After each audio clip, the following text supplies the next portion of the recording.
starts now. Miss Tyra, today I'm taking over your street. Today it's my day, Miss J's day. Bam. That's right. Here I come. And you bitches better watch. It's all about Miss J, and I'm bringing the runway to you. Tyra, this street is mine. You ready for this? Hit it. Look straight ahead, not down. Let's go. Shake it, don't break it, because the boys won't take it.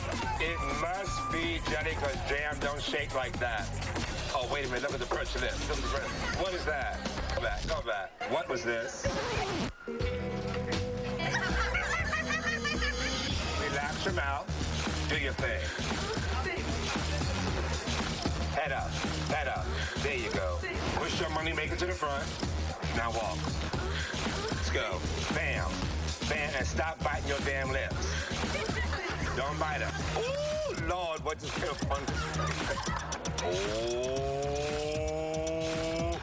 you are giving fashion, madness, attitude. Yes. How cute. I love a girl who is comfortable in her braces. Working, mama. So, Tyra, I've just done all of your audience, and hopefully you have some of my voice left in order to speak about me.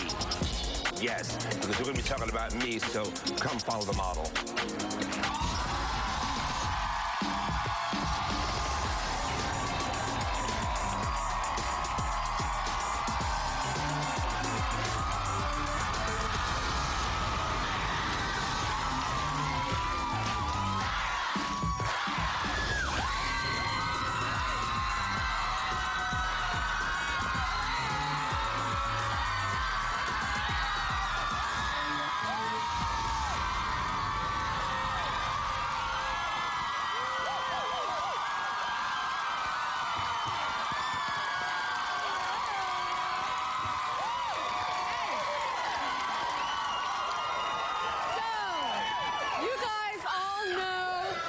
You all know, love you too. Hi, girl, love you too. Y'all is rowdy. Yo, you guys all know who's here because you just finished runway walking boot camp with him. Did you not? Was that enjoyable? Yeah. Well, he is here today to celebrate the release of his brand new book called Follow the Model. Who am I talking about?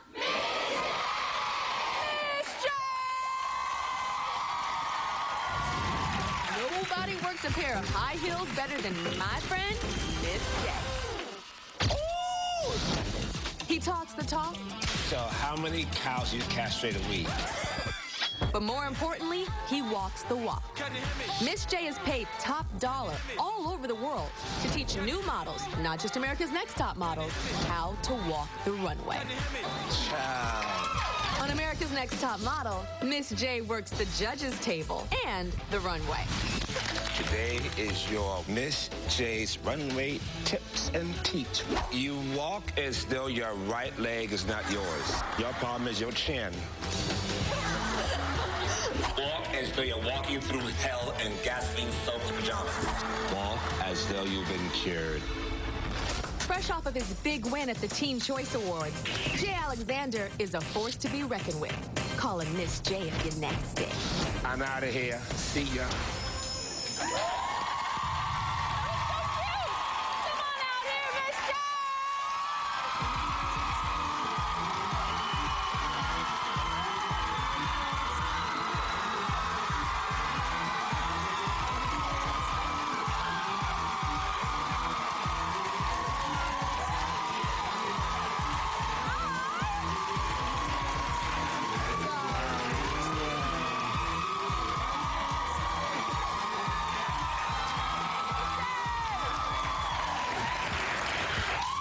Got a little bit emotional in the live. Got a little bit emotional. You got emotional? Got a little bit emotional. Why did you get emotional? But this is all just so fantastic.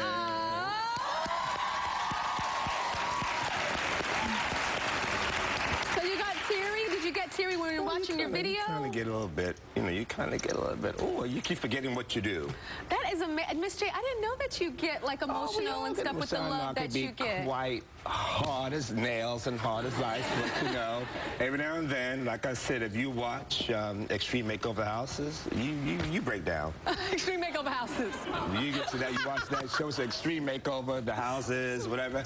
You break down. You have a sensitive side. Now, Miss J, I always tell you this at Top Model, like when we were about to start shooting, I was like, Jay, people come up to me all the time and are confused and they think that you're a woman. A lot of little kids say, I like Miss J and I want her to come to my birthday party because she's such a pretty lady. And I have to tell these kids that, no, Miss J is a he, and then they go, then why is he called Miss? But Tyra, did you tell him it's all your fault? Because I named him Miss J. Okay. Robin, who was our first plus-size girl Cycle from One at Cycle Top Model. One, she was trying to explain something at judging, and she was explaining that, well, Miss J, Miss J, Miss J, and then Tyra thought, woo, okay, separate J. Manuel and J. Alexander. I'll call you Miss J. And I'll call you okay? Mr. And I'll call you Mr. J. And I thought, oh, whatever. I'm called many things. and I answer to all. So, in the end, that's how Miss J came about. Now, I know you joke, though, because you say that Mr. J should be called Miss. Of course, he's pretty. Mr. J is so pretty, but I'm talented, personality, character. I got it all going on.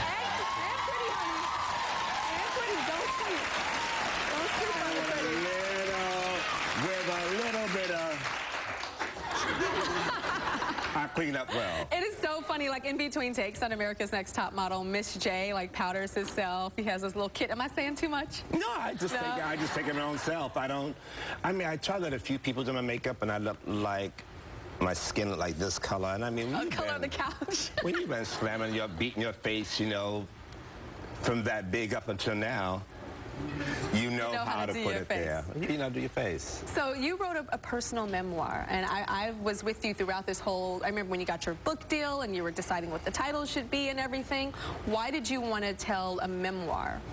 It's not really a memoir. It's just a little bit of just about my life's journey from the South Bronx to Paris. I've traveled around the world. And I just think I really didn't care what anybody really thought about me. Yeah. I just thought, child, do your thing. Now, you start the book by saying that church is the reason why you are where you are today. Explain that. My mother, who was very all that way, and then with my grandmother, who was Southern Baptist, it was all about going to church. And I always wanted to be in the choir because I wanted to wear the choir robes. Because? Not because I like to sing, because they look like dresses. And I would take the hem out the bottom so it can hang longer, and I would pull it back so I can have a little train. Yes, I did. So that is the reason. Yeah. I loved it because you said church and everybody was like, hallelujah, baby, yes. And now they're like, okay. Yeah. He wanted to wear the thing. Exactly. Okay, now when you've told me this before many times, and it's in your book too, that when you growing up, you didn't want to be black. It's not necessarily that I didn't want to be black. I just wanted to be white because they had nicer houses. Wait, you don't want to be black, you just want to be white. I just wanted to be white because they had nicer houses. They were, yes, and they were also able to yell at their parents. And that's me going, I hate you, I hate you, I hate you. And I always wanted to do that and run upstairs and slam the door. But unfortunately, I ran down the hallway from the extension cord, the fishing rod, the golf club, the frying pan, the shoe, whatever she had. And the thing is, once I slapped my mother. No, you didn't. My mother was 5'3", and I remember when I slapped her, the moment my hand hit her face, it all went in slow motion. It all went in slow motion. I remember my mother became 10'6". I remember everything. She was pressing her hair on the stove, so she had half of it had the comb in it. This is, with that blue grease, Yeah. curling on. The Dewar's White Label, a fifth, the shot glass, and a jelly jar full of ice water for the chaser. That's what she had. And a Pall Mall Gold. And when I slapped her, she did like this.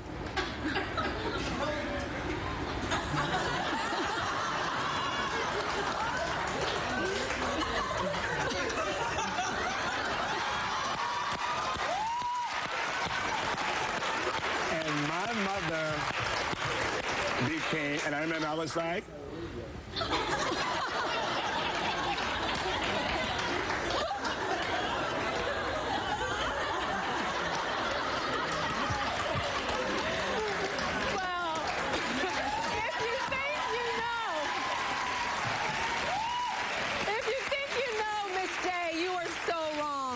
when we come back, you're going to find out a big, big secret about him that I guarantee you is going to shock